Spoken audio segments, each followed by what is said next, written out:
अन्नमय कोशाला आत्मा म्हणणाऱ्याचे मत. विरोचन, हा विरोचन म्हणजे कोण आहे? कोणाचा? असुरांचा, राक्षसांचा राजाला काय म्हणालं? विरोचन. हा प्रल्हादाचा मुलगा बरं का, आणि बळीचा बाप है ना.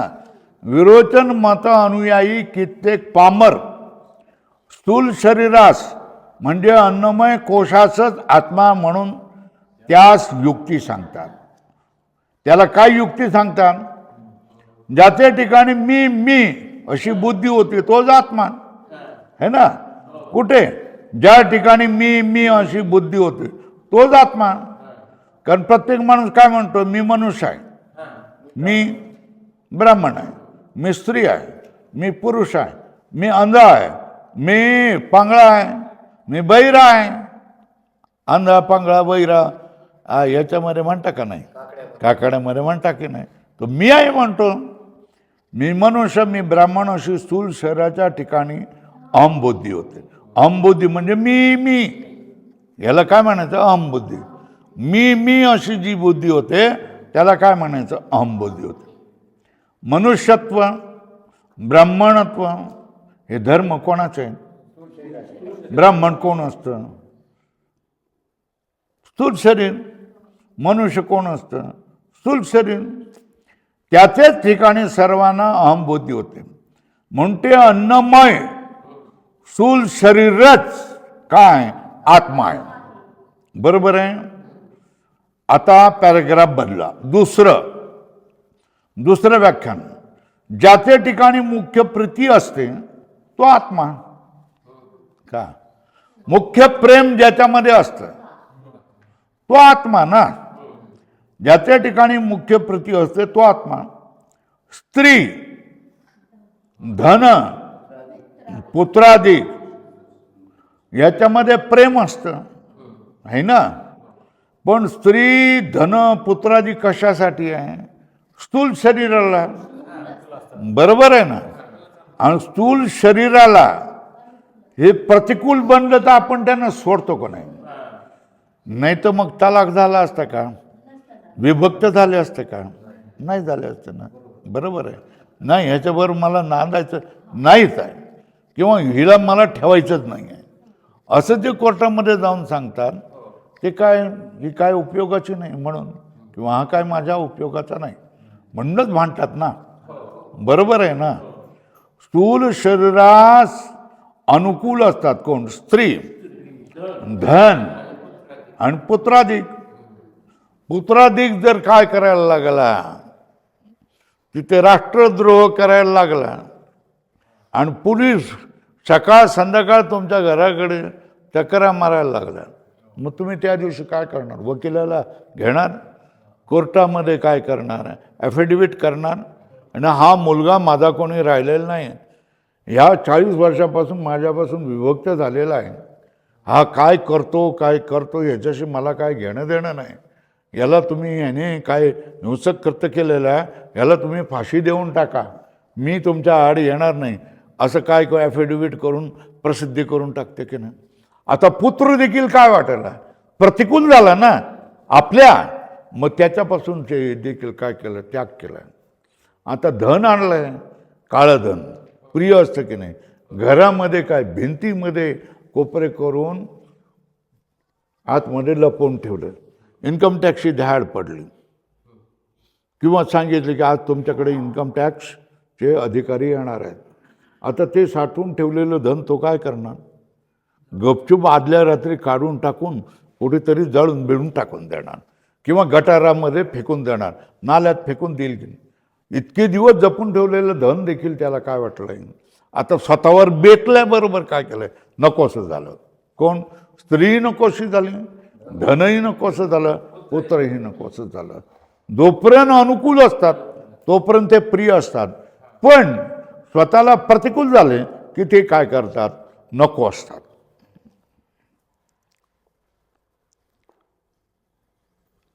स्त्री, धनपुत्राधिक स्थूल शरीरास अनुकूल असतात म्हणून त्यांच्यावर प्रीती होते. अनुकूल नसतील तर होत नाही. ज्याच्याकरता अन्य पदार्थाच्या ठिकाणी प्रती होते ती मुख्य प्रती स्थूल शरीराच्या ठिकाणी आहे. ज्याच्यासाठी दुसऱ्या पदार्थामध्ये प्रती होते है ना. आपल्या या स्थूल शरीरासाठी अन्न पाहिजे ना, मग अन्नाच्या थप्प्या लागतात, थंडी वाजते ना, मग आतमध्ये एक गरम, वर एक गरम आणि वर एक ओव्हरकोट, टोपी, कानालाही बंद, कानी, पायात मोजे, इथे पॅन्टीपर्यंत उंच काहीतरी किंवा पॅन्टच असं घालतात की नाही घालतात, थंडीपासून संरक्षण करण्यासाठी. उन्हाळ्याच्या दिवशीत काय कूलर लावतात, AC लावतात, पंखा लावतात. ते कशासाठी? ते जोपर्यंत चालतात तोपर्यंत ते अनुकूल आहेत. बंद पडले का त्याला गेले, भंगारात गेले ते. बरोबर आहे ना.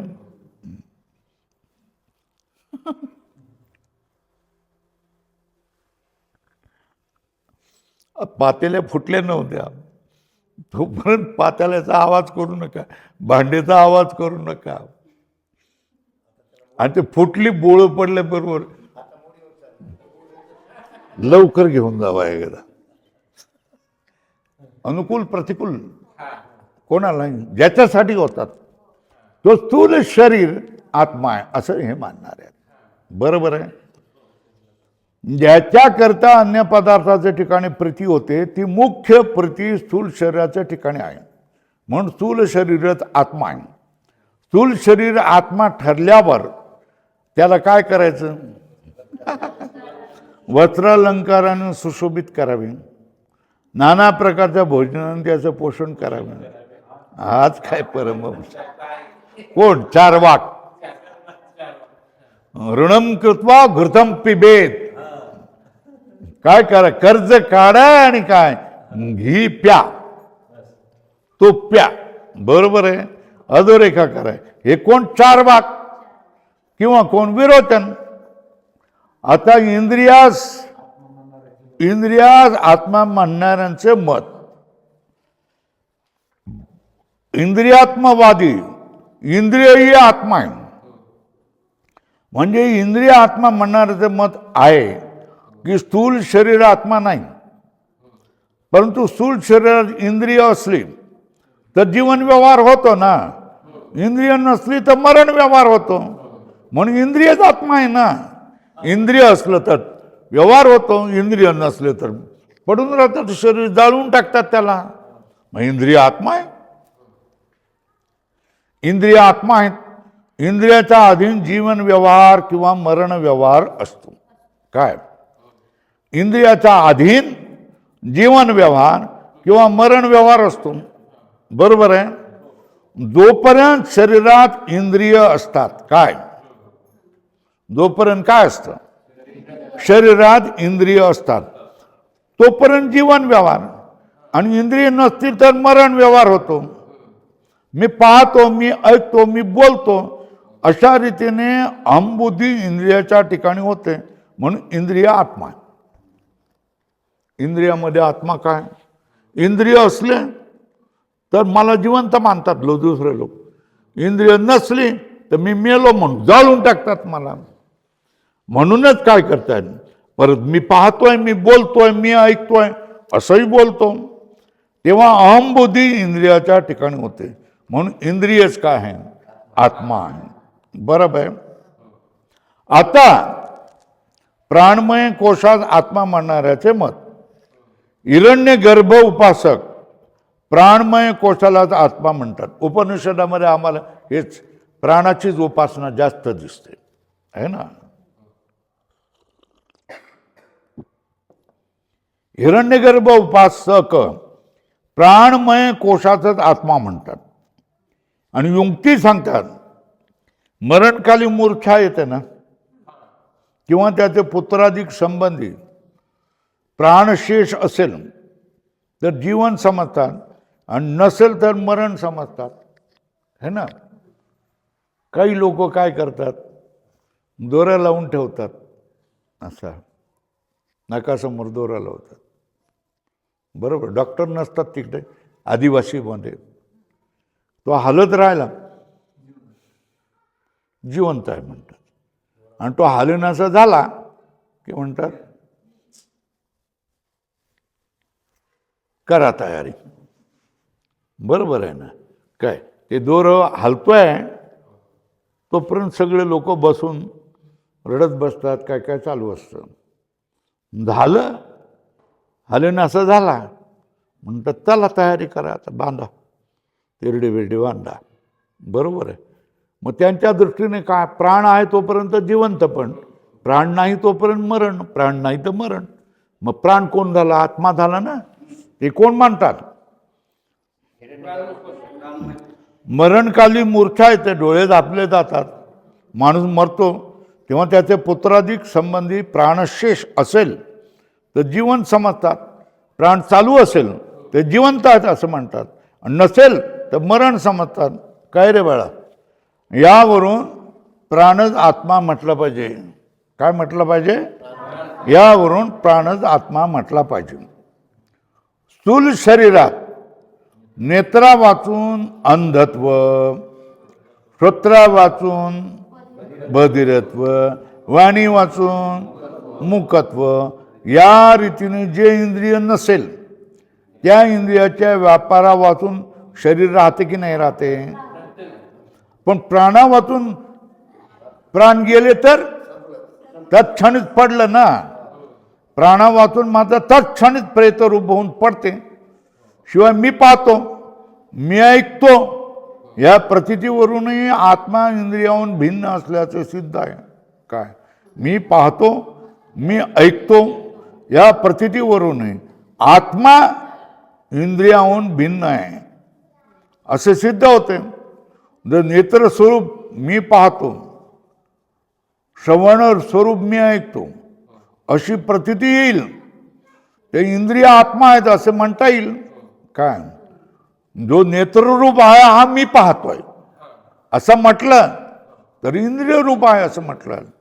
जो कानरूप मी आहे तो मी ऐकतोय असं म्हटलं तर इंद्रिय काय आत्मा आहे असं म्हणता येईल. पण असं होत नाही.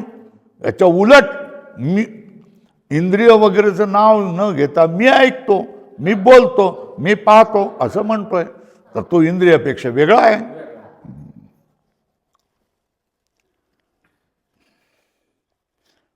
तर इंद्रिय आत्मा आहेत असं म्हणता येईल.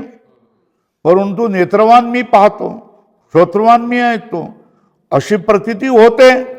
काय? यावरून आत्मा इंद्रियाहून भिन्न आहे.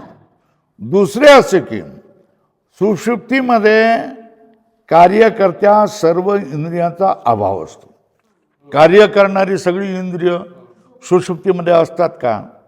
ती पण गुडूप झोपलेली असतात की नाही?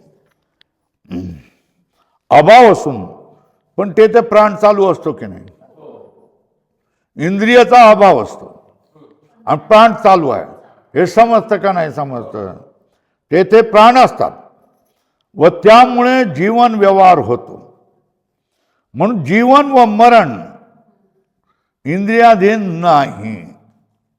इंद्रिय नसलं तरी जगतो. बरोबर आहे. इंद्रिय नसलं तरी मरत नाही, व्यवहार करतो सगळा. तेव्हा पण प्राण नसला तर मग नाही होत. मग कोण आहे? इंद्रिय आत्मा की प्राणात्मा? प्राणात्मा. इंद्रियाधीन नाहीत. म्हणून स्थूल शरीराचा आणि प्राणाचा वियोग तेच मरण. याकरता जीवन व मरण प्राणाधीन आहेत. काय? जीवन व मरण हे कोणाच्या अधीन आहे? प्राणाच्या अधीन आहेत. म्हणून प्राणच कोण आहे? आत्मा. कोण? अन्नमय कोश, इंद्रिय, प्राण आणि आता हा प्राणाला आत्मा मानणारे लोक मत झालं.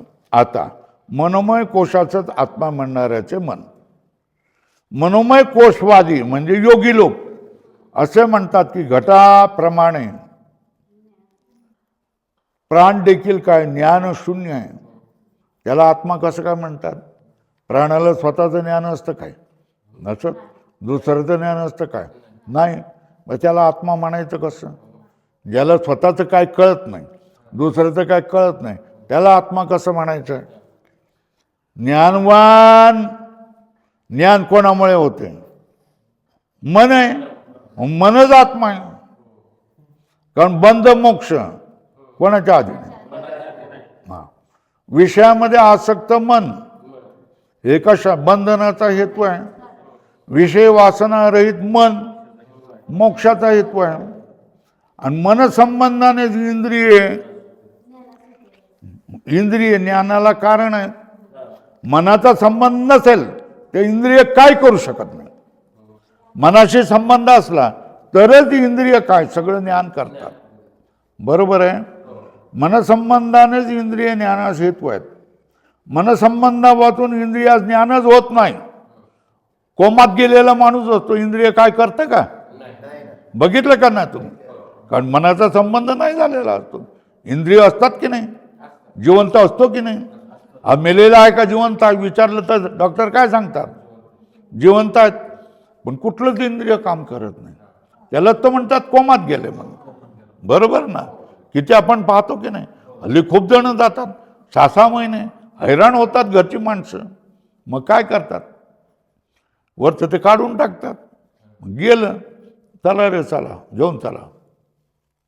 लाला भाऊचा भाऊ किती दिवस कोमात होता. म्हणून जीवन व मरण इंद्रियाच्या अधीन नाहीत. स्थूल हे ना मनोमय कोश आहे ना, होय ना. आणि मनसंबंधानेच इंद्रिय ज्ञानास हेतू आहेत. मनसंबंधामधून इंद्रियास ज्ञान होत नाही. मन नसेल तर इंद्रियाला ज्ञान होत नाही. म्हणून सर्व व्यवहारास कारण कोण आहे? मुख्य कोण आहे? ते मनच आत्मा आहे. हे मनवाले मन आत्मावाले काय म्हणाले? मनच आत्मा आहे. बरोबर आहे. आता विज्ञानमय कोशात आत्मा म्हणणाऱ्याचे मत कोणाला? विज्ञानमय कोशात आत्मा म्हणणाऱ्याचे मत. क्षणिक विज्ञानवादी कोण आहे? बौद्ध. बौद्धांचं असं मत आहे. हे विज्ञानाला आत्मा म्हणणार कोण? बौद्ध. बरोबर आहे. क्षणिक विज्ञानवादी बौद्धांचे असे मत आहे की मनाचा व्यापार मन स्वाधीन नाही आहे. मन बुद्धी सांगेल तसंच करतं. मनाचा व्यापार बुद्धीच्या अधीन आहे. बुद्धीच मनाचा आकार धरते ना. म्हणून क्षणिक विज्ञान रूप बुद्धीच आत्मा आहे. आणि कोण नाही? मन आत्मा नाही. याचा अभिप्राय हा आहे की सर्व पदार्थ विज्ञानाचेच आकार आहेत. काय याचा अभिप्राय काय? सर्व पदार्थ विज्ञानाचेच आकार आहे. ज्ञानच म्हणजे विज्ञान त्यांच्या दृष्टीने हे सगळ्या पदार्थाचा आकार धरतं. या आकार सोडला का तो पदार्थ नसतो. सर्व पदार्थ विज्ञानाचेच आकार असून ते विज्ञान कसं आहे? प्रकाश रूप आहे. आणि क्षणामध्ये विज्ञानाची उत्पत्ती. हे ज्ञान क्षणात उत्पन्न होते आणि क्षणात नाश होतो. बरोबर आहे.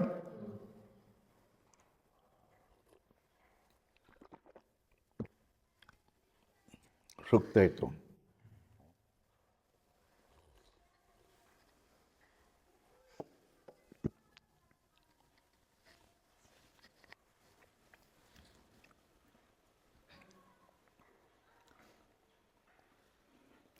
सर्व पदार्थ विज्ञानाचेच आकार असून ते विज्ञान कसं आहे? प्रकाश रूप आहे.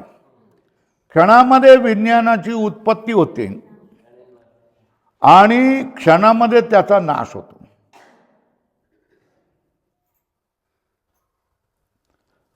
आता हे पहिल्या विज्ञानाप्रमाणे दुसऱ्या विज्ञानाची उत्पत्ती होते. मग पूर्व विज्ञानाचा नाश होतो. तशी तृतीय विज्ञानाची उत्पत्ती झाली का दुसरं विज्ञान ना. फिर चौथं विज्ञानाची उत्पत्ती झाली का तिसरीचा नाश होतो. अशी नदीप्रमाणे विज्ञानाची धारा आहे. मग इथपर्यंत आली ना. मग इथून इथे गेले, मग इथून इथे गेले, मग इथून इथे गेले. बरोबर आहे. मग ती जागा पहिली सोडली की नाही? दुसऱ्या जागेपर्यंत गेली, पहिली जागा सोडली. तिसऱ्या जागेपर्यंत गेली का दुसरी जागा सोडली. तेवढी राशी, पाण्याची राशी. बरोबर आहे. अशी नदीप्रमाणे विज्ञानाची धार आहे ना. ही विज्ञानाची धारा ही कशी आहे? एक आलय विज्ञान आणि दुसरी प्रवृत्ती विज्ञान, दोन प्रकारचे आहेत. विज्ञान कसं म्हणतात? हे दोन, आलय विज्ञान आणि प्रवृत्ती विज्ञान, अशी दोन प्रकारची आहेत. ज्याच्यामध्ये मी मी मी मी मी मी मी मी मी अहम अहम असं म्हटलं जातं, त्याला आलय विज्ञान म्हणतात. काय म्हणतात? ज्याला आपण अहंकार म्हणतो त्याला ते काय म्हणतात? आलय विज्ञान म्हणतात.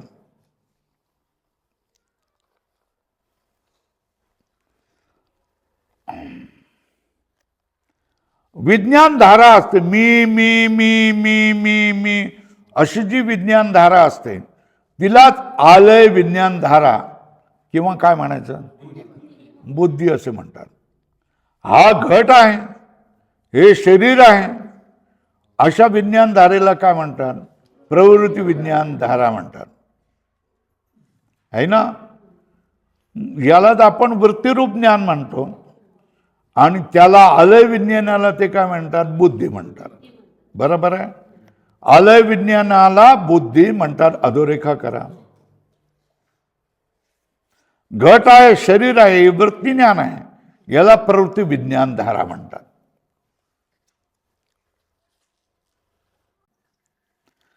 आता त्यांच्यामध्ये किती धारा झाल्या? दोन. मी अशा धारेला काय म्हणायचं? आलय विज्ञान.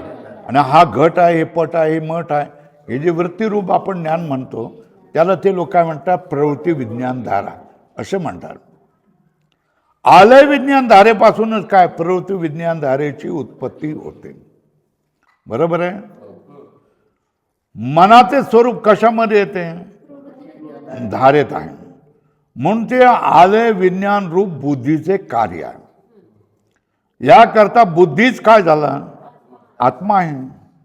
आलय विज्ञान धारेत प्रवृत्ती विज्ञान धारेच्या बाद चिंतनाचे निर्विशेष क्षणिक विज्ञान धारेच्या स्थितीचं त्यांच्या मतात मोक्ष म्हणतात. काय? आलय विज्ञान धारेमध्ये आहे ना, प्रवृत्ती विज्ञान धारेच्या, आलय विज्ञान धारा चालू आहे, त्याच्यामध्ये प्रवृत्ती विज्ञान धारेच्या बाद चिंतनाने निर्विशेष क्षणिक विज्ञान धारेच्या स्थितीतच त्यांच्या मतात मोक्ष मानतात. म्हणजे आपण जसं मानतो ना, काय आता हे घट, पट आहे, फोटो आहेत, पंखा, हे आता ह्या सगळ्या ज्ञान वेगवेगळी होत आहेत. मगर आपण डोळे मिटले, सगळं मिटलं आणि आता आपण सतत आपण चिंतन करायला लागलो, अहम ब्रह्मास्मी, अहम ब्रह्मास्मी, अहम ब्रह्मास्मी, अहम ब्रह्मास्मी, अहम ब्रह्मास्मी, अहम ब्रह्मास्मी, अहम ब्रह्मास्मी. अब बाहेरचं प्रवृत्ती विज्ञान बंद झालं की नाही? वृत्तीरूप ज्ञान बंद झालं की नाही? झालं ना. तू याला आता ज्याला आपण काय म्हणतोय, ब्रह्मविज्ञानाची धारा म्हणतोय,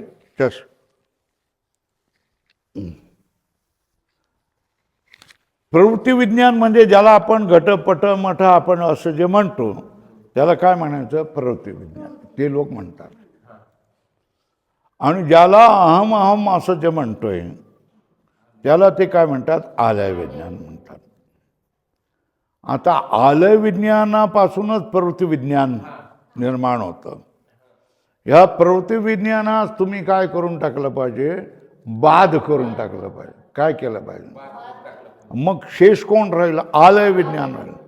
सारखं तुमचं आलय विज्ञान मी अहम ब्रह्मास्मी, अहम ब्रह्म, अहम अहम अहम अहम अहम असं ज्या ज्ञान चालायला लागलं की यालाच काय म्हणायचं? मोक्ष म्हणतात.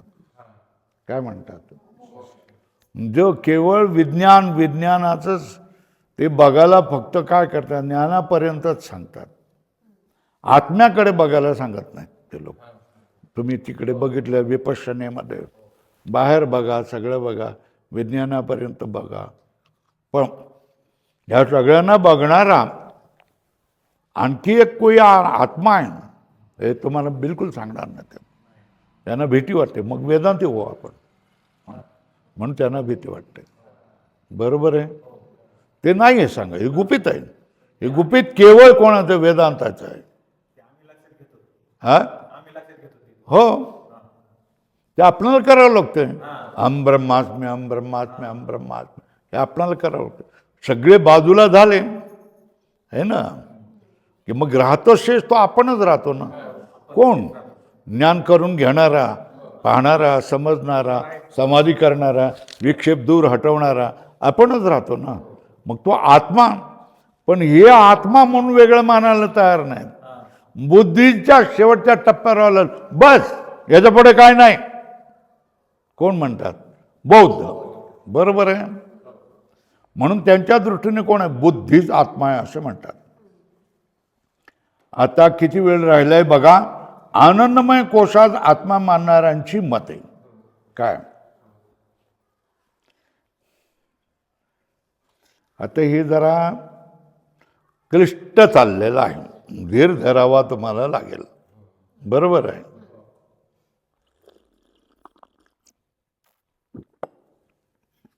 एक, दोन, तीन,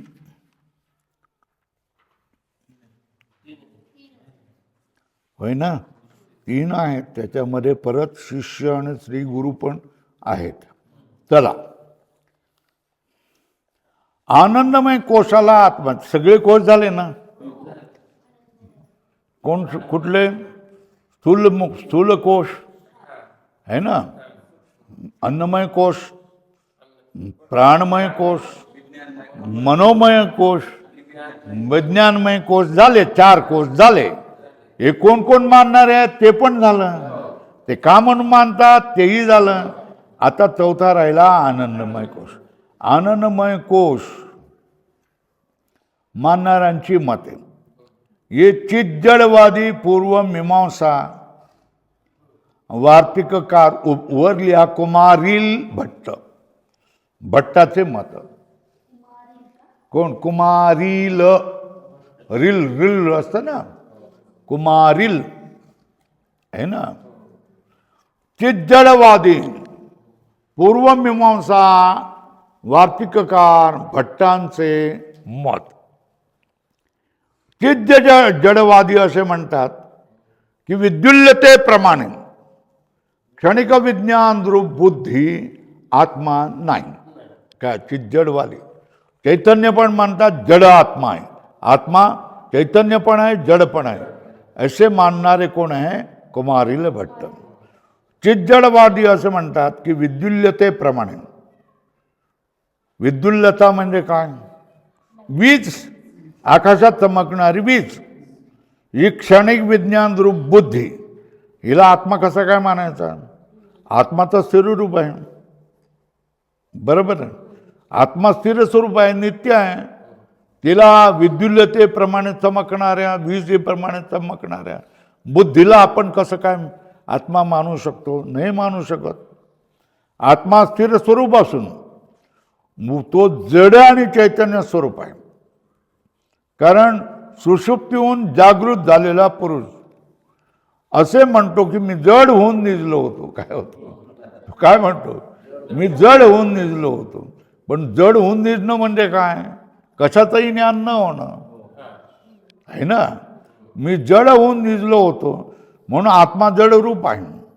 ही जी जागृतीत स्मृती होते ती अज्ञात विषयाची होत नाही. ही अज्ञात विषयाची स्मृती होत नाही. सुषुप्तीमध्ये तर आत्मस्वरूपाहून भिन्न दुसरे ज्ञानाचे साधन नाही. सुषुप्तीमध्ये केवळ आत्मा असतो. आत्म्याशिवाय ज्ञानाची 5 इंद्रिय नसतात, बुद्धीही नसते आणि मनही. कुठलेच साधन ज्ञानाचं साधन नाही आहे. मग ज्ञान होणार तरी कसं? म्हणून मी जड होऊन निजलो होतो या स्मृतीचे कारण सुषुप्तीतील जे ज्ञान ते आत्म्याचे स्वरूपच आहे. काय? सुषुप्तीचे जे ज्ञान ते आत्म्याचे स्वरूपच आहे. म्हणून आत्मा जडरूप आणि प्रकाशरूप आहे. आत्मा कसा आहे? म्हणून आत्मा कसा आहे? जडरूप आणि प्रकाशरूप आहे. आत्मा कसा आहे? जडरूप आणि प्रकाशरूप आहे. बरोबर आहे. तो प्रकाशरूप आणि अप्रकाशरूप आनंदमय कोश आहे. प्रकाशरूप आणि अप्रकाशरूप असं कोण आहे? आनंदमय कोश आहे. कारण सुषुप्तीमध्ये चैतन्य से आभासित जे अज्ञान आहे त्याचंच आनंदमय कोश म्हणतात. अधोरेखा करा. सुषुप्तीमध्ये चैतन्याचा आभास सहित जे अज्ञान आहे त्यालाच आनंदमय कोश म्हणायचं ना. काय? सुषुप्तीमध्ये अज्ञान आहे, पण त्या अज्ञानामध्ये चैतन्य आहे की नाही? नाही तर तो जिवंत झालाच नसता ना. चैतन्य आभास सहित जे अज्ञान आहे त्याचंच आनंदमय कोश म्हणतात. तेथे आभास कसा आहे? प्रकाशरूप आणि अज्ञान अप्रकाशरूप आहे. म्हणून भट्टमतामध्ये आनंदमय कोश आहे कसा आहे? प्रकाश जड चेतन रूप आहे. बरोबर आहे का? भट्ट प्रकाश मताप्रमाणे आनंदमय कोश आहे. कसा आहे? प्रकाशरूप अप्रकाशरूप अधोरेखा करा. कसा आहे? प्रकाशरूप आणि अप्रकाशरूप अशा दोन प्रकारचा मत आहे आनंदमय कोश. कोणाच्या मताने? अधोरेखन डबल रेखा करा भट्ट मताप्रमाणे. म्हणून आनंदमय कोशच कोण आहे? आत्मा आहे. कोण? कुमारील भट्टवाले. आता शून्यवादी माध्यमी बौद्धांचे मत. शून्यवादी असं म्हणतात की आत्मा निरवय आहे ना. प्रकाशरूप आणि अप्रकाशरूप म्हणणे बरोबर नाही ना. का?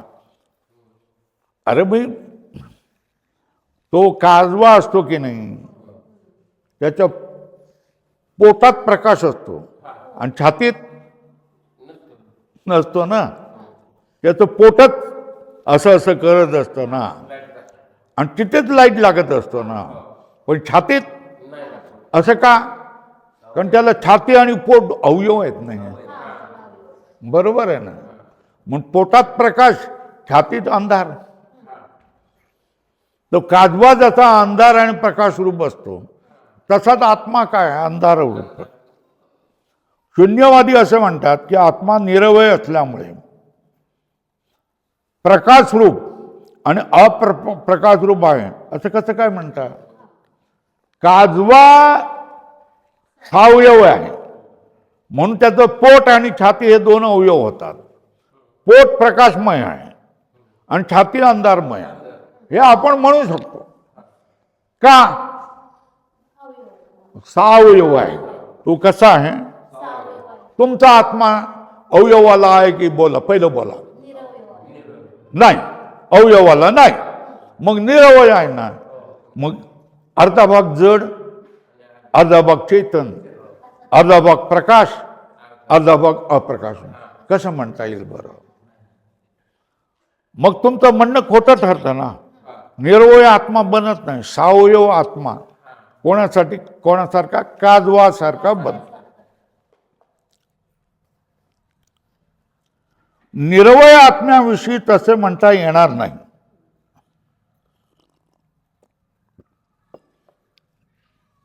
तसे म्हणणे असल्यास आत्मा अंशवाला मानावा लागेल.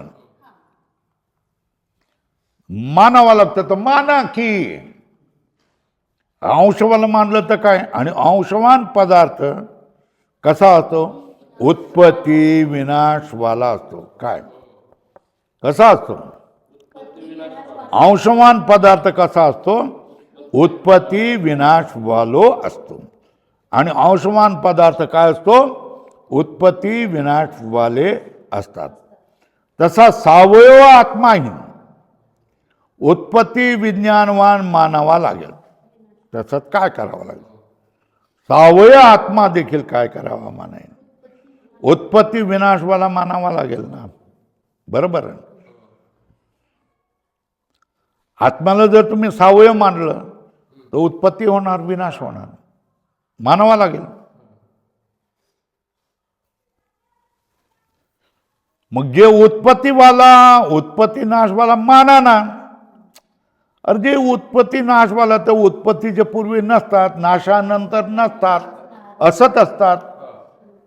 एवढेच नव्हे तर जे आदी व अंती असत असतात ते मध्येही असत असतात. जो आधी असतो असत आणि जो अंतामध्ये असत असतो तो मध्येही काय असणार आहे? असतच असणार आहे ना. बरोबर आहे. एवढेच नव्हे तर जो आदी व अंती असत असतात ते मध्येही काय असतात? असतच असतात. म्हणून आत्मा काय, आत्म्याला काय म्हणायचं? असद्रूप मानावं लागेल. काय म्हणून आत्मा कसा आहे? सद्रूप नव्हे, असद्रूपच आहे. असेच आत्म्याहून सर्व भिन्न पदार्थ उत्पत्ती विनाशवान आहेत. आत्म्याहून सर्व भिन्न पदार्थ उत्पत्ती विनाशवान आहेत म्हणून असद्रूप आहेत. या रीतीने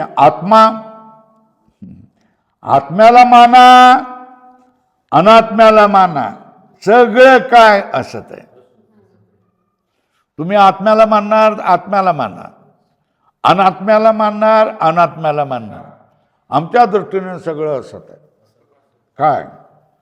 सगळ्या या सर्व असत वस्तू आहेत. अशा रीतीने आत्मा, अनात्मा या सर्व काय असत वस्तू आहेत. म्हणून काय आमच्या दृष्टीने काय? असत म्हणजे शून्य. आमच्या दृष्टीने काय? शून्य आहे सगळं काय. म्हणून शून्य परतत्व आहे. हे बौद्धातील शून्यवादी माध्यमिकांचे मत असून अज्ञानरूप आनंदमय कोशाचेच प्रतिपादन करतात. लिहा, अधोरेखा करा. आनंदमय कोश कसा आहे? शून्य अज्ञानरूप आहे.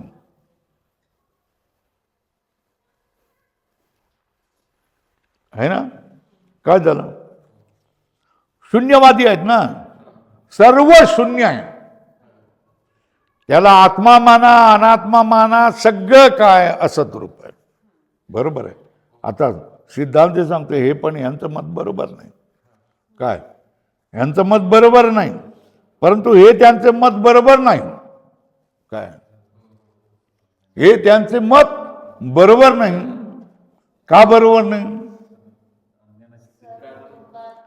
कारण सर्व लोकांस ज्ञानाची जशी प्रतीती होती ती अज्ञानाची प्रतीती होती की नाही. मी सगळं जाणतो असं म्हणतो की नाही, आणि मला काही समजत नाही असंही म्हणतो की नाही. जशी ज्ञानाची प्रतीती येते तशीच काय तीन प्रकारांनी सांगितली आहे. बरोबर आहे. अज्ञानाचा अनुभव तुम्हाला कसा येतो?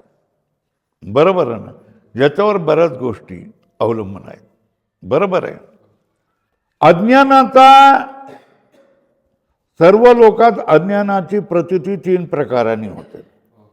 म्हणजे ज्याला अद्वैत शास्त्राचा जराही संस्कार नाही असा जो अडाणी पामर आहे, त्या जगद्रूप परिणाम पावलेले अज्ञान हे सत्यच आहे असं म्हणतो. काय? अज्ञान काय? जगद्रूप पावलेलं जे अज्ञान आहे, अज्ञान हे जगद्रूप झालं ना, हे जगत सत्य आहे, हे अज्ञान सत्य आहे असं त्याला वाटतं. कोणाला? पामरजनानं. अद्वैत शास्त्र आणि युक्ती निपुण जो पंडित आहेत ना, यांना हे अज्ञान कसं वाटतंय? अनिर्वचनीय अज्ञान. आणि त्याचे कार्य जगत ते मिथ्या मानतात. काय? अज्ञानाला काय म्हणतात? अज्ञानाला म्हणजे मायाला. काय म्हणतात? अनिर्वचनीय मानतात, सांगता येत नाही. सत आहे का असत आहे सांगता येत नाही. बरोबर आहे ना? सत्यत्वेनंही सांगता येत नाही आणि असत्यत्वानेही सांगता येत नाही. ह्यालाच म्हणतात अनिर्वचनीय अज्ञान. आणि त्याचे कार्य जगत कसं आहे हे मात्र मिथ्या मानतात. हे मिथ्या आहे प्रतीत होते. बरोबर आहे. आणि जीवनमुक्ताला काय? जीवनमुक्त विज्ञानास आहे ना, कार्यासहित अज्ञान. या सगळ्या जगत प्रत्ययाच्या कार्यासहित अज्ञान हे कसं वाटत असतं? त्याला शब्द कुठला मिथ्या नाही म्हटलाय, अलिक म्हटलंय. काय म्हटलंय? अलिक म्हणजे तुच्छ रूपाने प्रतीत होते. तुच्छ. नंतर हे तिन्ही शब्द एकाच अर्थाचे वाचक आहेत. तुम्ही काय म्हणा, तुच्छ म्हणा, असत म्हणा, शून्य म्हणा, एकाच अर्थाचे वाचक आहेत. अशा रीतीने जीवनमुक्त पुरुष ज्या तुच्छ असे समजतो त्या आनंदमय कोशाचंच, त्याला, त्या अज्ञानालाच काय म्हणतात? आनंदमय कोश म्हणतात. अधोरेखा करू. जीवनमुक्त पुरुष ज्या तुच्छ असे समजतो त्या अज्ञानालाच आनंदमय कोश असं म्हणतात. त्याचं जे मोहित शून्यवादी काय करतात? आत्मा समजतात. काय जीवनमुक्त पुरुष त्याला काय म्हणतात? तुच्छ, असत, शून्य. तोच काय आनंदमय कोश आहे. आणि तो काय आत्मा होऊ शकत नाही. पण हे मोहवाले शून्यवादी लोक याच कोशाला काय करतात? आनंदमय कोशालाच काय समजतात? आत्मा समजतात. परंतु जीवनमुक्त ज्या बोधाने कार्यासहित अज्ञानात तुच्छ समजतो तो बोध प्राप्त करून घेण्यात शून्यवादी परम पुरुषार्थ समजत नाही. ज्या बोधाने, बोध झाल्याशिवाय कार्यासहित अज्ञान तुच्छ होईल का? का बोध झाल्याशिवाय संसार तुच्छ होईल का? कार्यासहित अज्ञान तुच्छ होईल का? बोध झाल्यानंतरच ना. बोध, पूर्ण बोध झाला तरच तुम्हाला हे शरीराविषयी, संसाराविषयी काय होईल? तुच्छता होईल की नाही होईल? होईल. ज्या बोधाने कार्यासहित अज्ञानात तुच्छ समजतो तो बोध प्राप्त करून घेण्यात शून्यवादी मात्र परमपुरुषार्थ समजत नाही. ज्ञानवादी पुरुषार्थ समजतात. बोध झाला पाहिजे आणि या बोधानेच काय अज्ञान हे तुच्छ झालं पाहिजे, बाधित झालं पाहिजे. बरोबर आहे. पण त्याला महत्व देत नाही ना. कोणाला महत्व? आनंदमय कोश तोच आत्मा, बस. बाकी काय नाही, याच्या पुढे काय नाही. बरोबर आहे. वेदांतवादी म्हणतात नाही, आणखी पुढे सरकलं पाहिजे, अजून एक ठेपा आहे ना. बोध, पूर्ण बोध, स्वात्मबोध प्राप्त करून घेतला तरच संसारामध्ये तुच्छतेची भावना होऊन जाईल. आणि स्वात्मबोध झाला नाही तर तुम्हाला तुच्छतेची भावना होणं शक्य नाही. बरोबर.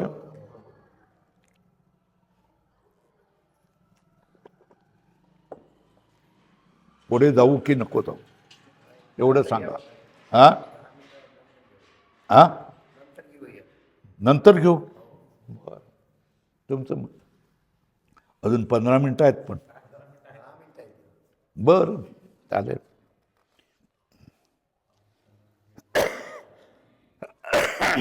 इथपर्यंत आलो आपण. कुठपर्यंत?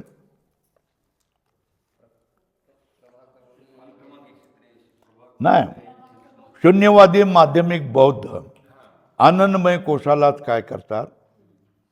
आत्मा मानतात. यालाच, या आनंदमय कोशाला काय करतात? वेदांती काय म्हणतात? शून्य, असत, तुच्छ या 3 शब्दांनी वापरतात. पण या 3 याच्यापर्यंत थांबत नाही. त्याच्यामध्ये तुच्छतेची भावना होण्यासाठी बोधाची जरुरी आहे ना, आहे ना. मग त्याच्या पुढे त्यांना सरकावं लागतं. पुढे सरकल्यानंतर आत्म्याचा बोध झाल्यानंतर मग जगताविषयी तुच्छतेची भावना होती, शून्यतेची भावना होती. पण जोपर्यंत बोध होत नाही तोपर्यंत हे काय शक्य नाही. ते तिथेच आनंदमय कोशामध्येच अडकले राहतात. आणि आम्हाला सगळं मिळालं ज्ञान, आम्हाला सगळं ज्ञान मिळालं असे म्हणून आनंदामध्ये ते राहतात. आपण आनंदमय कोशाच्या पुढे सरतो. आनंदमय हे सुद्धा काय आच्छादन आहे आणि फेकून दिलं पाहिजे. बरोबर आहे. मग त्याच्यामध्ये जो स्वतः ज्ञानमय आहे, बोधमय आहे, त्याचं ज्ञान झालं पाहिजे. त्याचं बोध झाला, ज्ञानस्वरूप आत्म्याचा बोध झाला की मग बाकीच्या सगळ्यामध्ये तुच्छतेची भावना होते. झालं.